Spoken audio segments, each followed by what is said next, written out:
नमस्कार दोस्तों, नीर एक्सप्रेस में आपका स्वागत है। अभी रोहतक की एक जो घटना है, बहुत ही निंदनीय घटना हम इसे कह सकते हैं, वो निकलकर सामने आई है।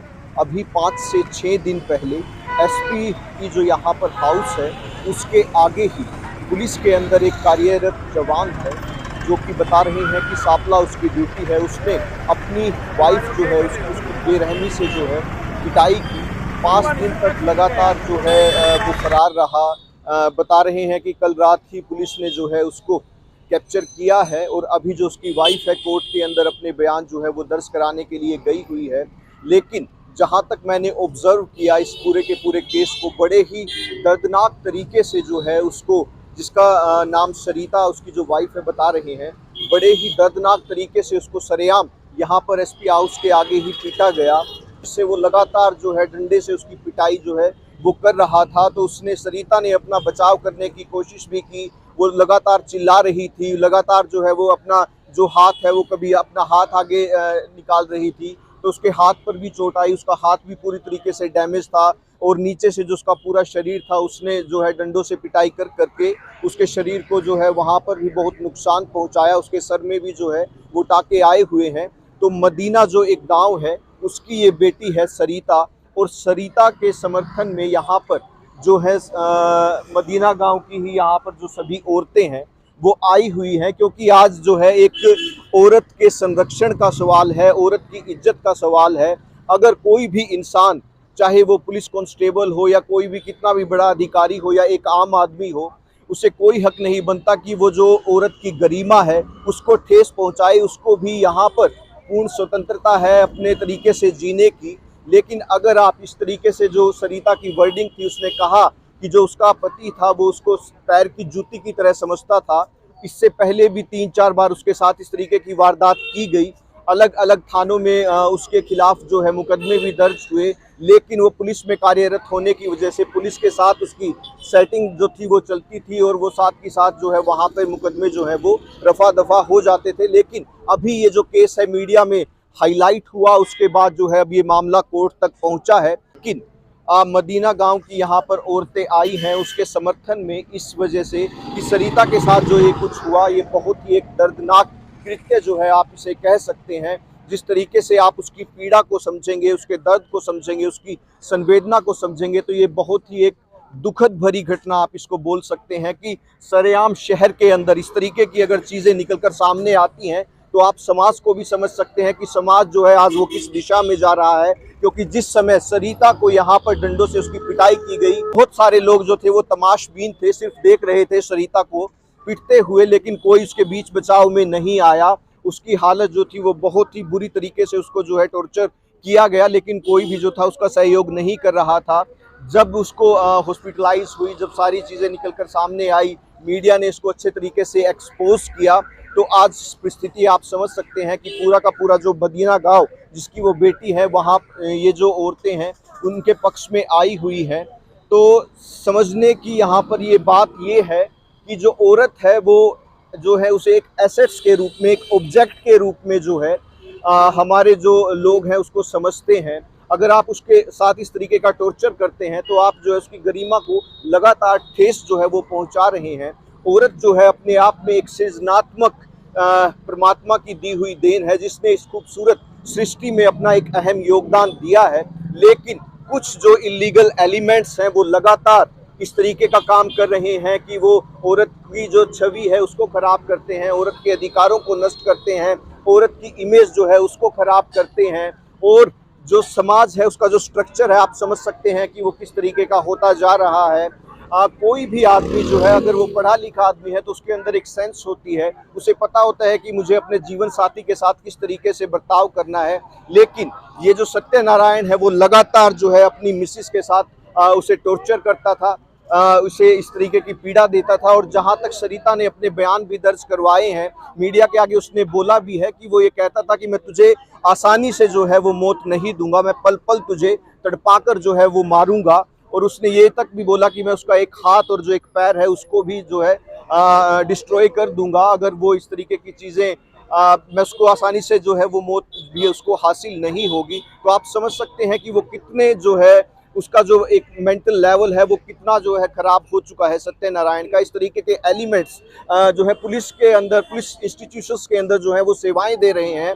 और इससे जो है गलत बात क्या हो सकती है कि जो पुलिस ही है वो इस तरीके के एलिमेंट्स का सहयोग देती है, तो कहीं ना कहीं पुलिस इंस्टीट्यूशंस पर भी जो है सवालिया निशान खड़े होते हैं कि इस तरीके के जो कर्मचारी हैं वो क्यों सेवारत हैं। और सोसाइटी को भी इस तरीके की चीज़ों को संज्ञान में लेना चाहिए, ताकि किसी परिवार के साथ, किसी औरत के साथ जो है इस तरीके का अन्याय ना हो। अभी जो कोर्ट है उसमें उसके बयान दर्ज हो रहे हैं, तो उसकी जो पीड़ा है, दर्द है, वो समझ सकते हैं। और सरिता ने ये भी बोला था कि कैंडल, उसको लाइट की ज़रूरत नहीं है मरने के बाद, कि कभी आप सड़क पर फिर यात्रा निकाले तो मेरी आत्मा जो है वो कहीं ना कहीं कचोटेगी अगर मैं मर जाती हूँ, क्योंकि उसे भय है कि वो उसे कभी भी मार भी सकता है। क्योंकि इस तरीके के एलिमेंट्स अगर लगातार सोसाइटी में घूम रहे हैं, सरेआम वो इस तरीके की चीज़ें कर सकते हैं, तो वो कुछ भी कर सकते हैं।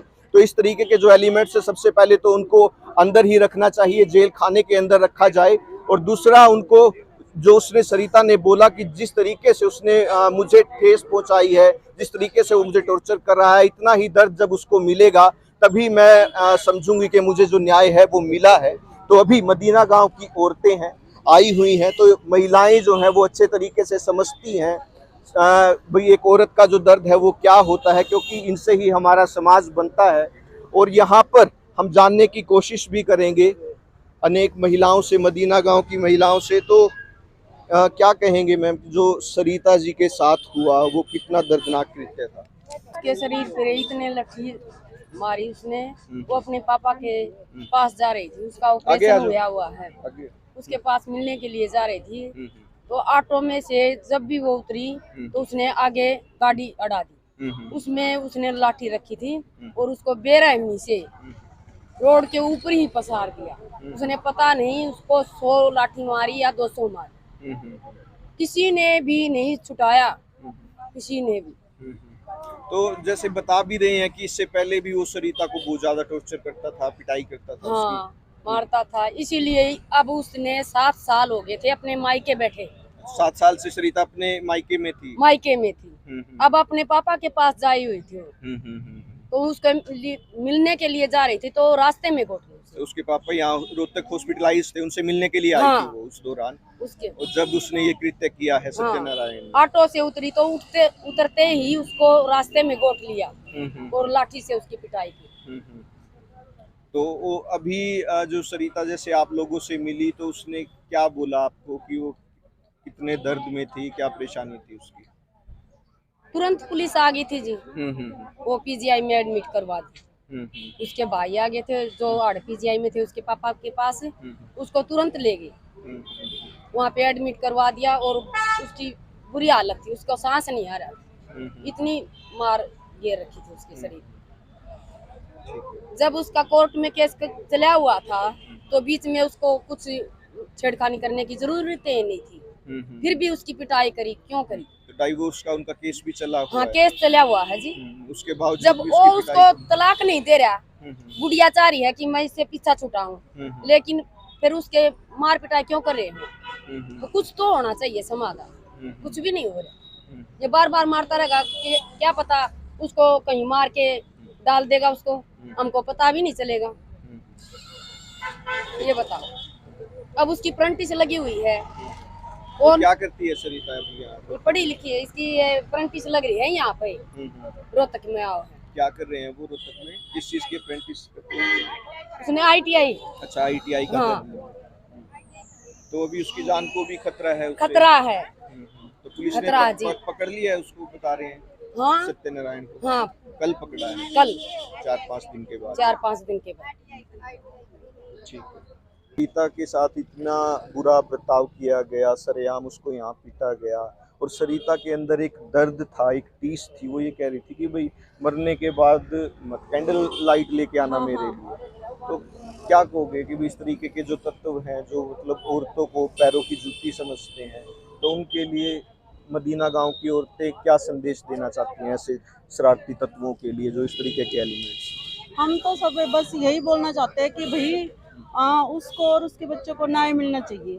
ये नहीं कि भाई कल को आज तो सरिता को मारा है ऐसे डंडे से, कल को जरूरी नहीं कि भाई उसको ही मारा, कल को कोई और भी लेडीज है। और ऐसे अगर हम सबको पिटते हुए देखेंगे तो फिर आम जनता और ये सब जरूरी थोड़ी है कि भाई ये नहीं होना चाहिए कि भाई लेडीज को कोई छुड़वाए ना।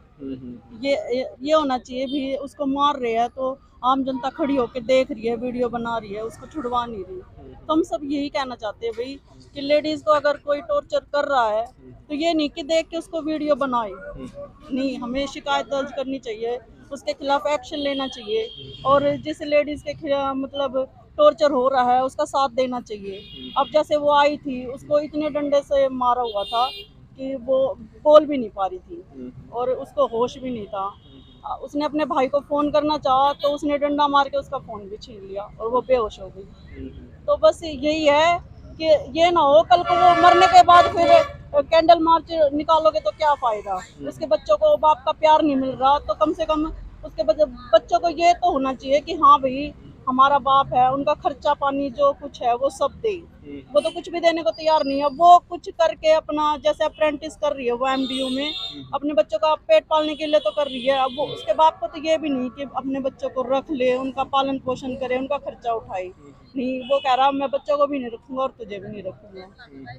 तो ये नहीं, ये जैसे एक तो ये वारदात है जो अभी निकल के सामने आई है। हाँ। तो बताया जा रहा है कि इससे पहले भी वो हाँ, इससे पहले इससे पहले भी 3-4 बार हुई है। सितंबर में पंचायतें भी हुई। हाँ, पंचायतें भी हुई है, उनके घर उसके मायके में भी जाके उसको उल्टा सीधा उसके बारे में बहुत बुरा बोला गया है। तब तो गांव वालों ने ये सोचा चलो भाई कोई नहीं, मियां बीबी का आपसी मामला है तो सुलझ जाएगा, लेकिन उस बंदे ने सुलझाने की कोशिश की नहीं। वो तो हमेशा यही चाहता है कि इसको जितना हो सके मारे और उसके घर वालों के सामने उसको नीचा दिखाया जाए।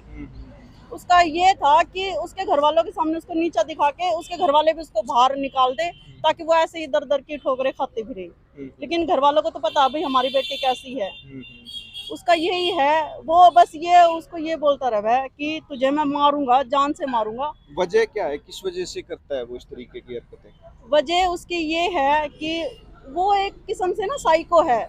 जैसे उसने चाय बनाई, चीनी कम है तो बस उसने बोल दिया भाई क्या हो गया, चीनी कम है तो चाय में कोई बात नहीं, क्यों चीनी तूने सही क्यों नहीं डाली, कम क्यों डाली।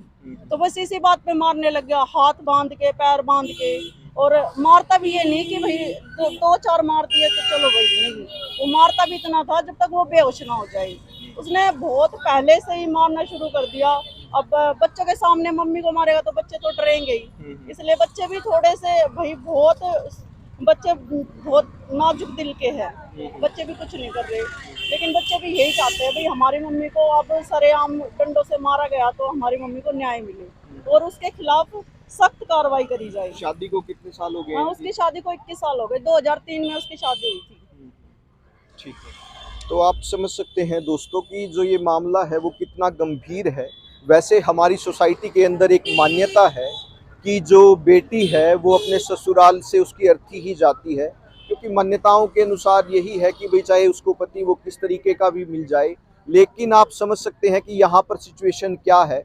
अगर इस तरीके के एलिमेंट्स जो है वो छोटी छोटी बातों पर हर वक्त टॉर्चर करते हैं, और डाइवोर्स का जो उसने केस भी लगा रखा था तो उससे तो अब वो भी उसने तंग आकर ही जो है इस तरीके का स्टेप उठाया था, तो इसके बावजूद जो है वो इस तरीके की चीज़ें निकल कर सामने आई। तो यहाँ पर जो एक औरत है उसकी बंदिशें जो हैं आप समझ सकते हैं कि उसका जो हाल है वो क्या है, क्योंकि उसके 2 बच्चे हैं।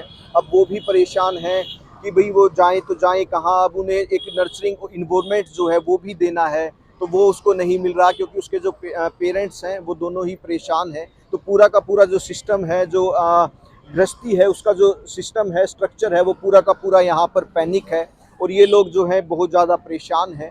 उसकी जो फ्रीडम है, स्वतंत्रता है, उस पर किस तरीके से उसको हैरास किया जा रहा है, किस तरीके से उसको मेंटली टॉर्चर जो है सरिता को यहाँ पर ये जो सत्यनारायण है वो लगातार कर रहा है। तो जब जो पानी है वो नाक से ऊपर निकल गया तो तब आज जो है ये इस तरीके से मामला जो है मदीना की औरतों ने जो है वो संज्ञान में लिया। सभी के सभी यहाँ पर एसपी साहब से भी मिले, तो अभी कोर्ट के अंदर भी जो है ये मामला गया हुआ है। तो देखते हैं कि पूरा का पूरा जो ये यहाँ पर जो क्रक्स है वो इस मैटर का क्या निकल कर आता है। तो हम आपको लगातार अपडेट भी करते रहेंगे। और समाज के लिए सख्त ये संदेश है कि अगर इस तरीके के आदमी हैं तो उनको समाज की तरफ से ही कुछ जो है वो कड़ी सज़ा देनी चाहिए और औरतों को एक संरक्षण मिल सके और उनको एक सिक्योरिटी जो है वो महसूस हो। इसके लिए जो है प्रशासन भी सख्त से सख्त कोई डिसीज़न ले। अदरवाइज़ जो सरिता के साथ हुआ है वो किसी दूसरी बहन, बेटी, बहू के साथ भी होगा। तो किसी भी लड़की के साथ इस तरीके की चीज़ें जो हैं वो ना हो, वो उन्हें एक प्रॉपर जो है एक नर्सरिंग इन्वायरमेंट मिले, वो एक खुली सांस ले सके, उन्हें एक अच्छी एक महसूस हो, वो भी जो है समाज में एक अच्छे तरीके से बराबरी से पुरुषों के साथ कंधा से कंधा मिलाकर जिए, हर तरीके से वो भी घूम सके, उनके जो राइट्स हैं वो भी जो है पूरे के तरीके से प्रिजर्व हों। किसी भी तरीके का उन पर जो है इस तरीके के एलिमेंट्स जो है वो अपना हक जताकर, हक का नाम लेकर, पति का नाम लेकर जो है उसे अपनी एक ऑब्जेक्ट ना समझे, उसे अपना एक संपत्ति ना समझे। तो प्रशासन से मेरा निवेदन और गृह मंत्री जो हैं हमारे, उनसे भी मैं ये जो है दरख्वास्त करता हूँ कि इस तरीके के जो इंसान जो है घूम रहे हैं और इंस्टीट्यूशंस में हैं, उनको पहले तो इस तरीके के पुलिस इंस्टीट्यूशन में रहने का ही कोई हक नहीं है। दूसरा, सोसाइटी के अंदर भी उनको नहीं रहने देना चाहिए। सख्त से सख्त उनके खिलाफ सज़ा हो और जल्द से जल्द जो है सरकार जो है इसको संज्ञान में ले और बहुत ही कड़ी से कड़ी जो कार्रवाई हो सकती है इस तरीके के एलिमेंट्स के साथ होनी चाहिए। जी।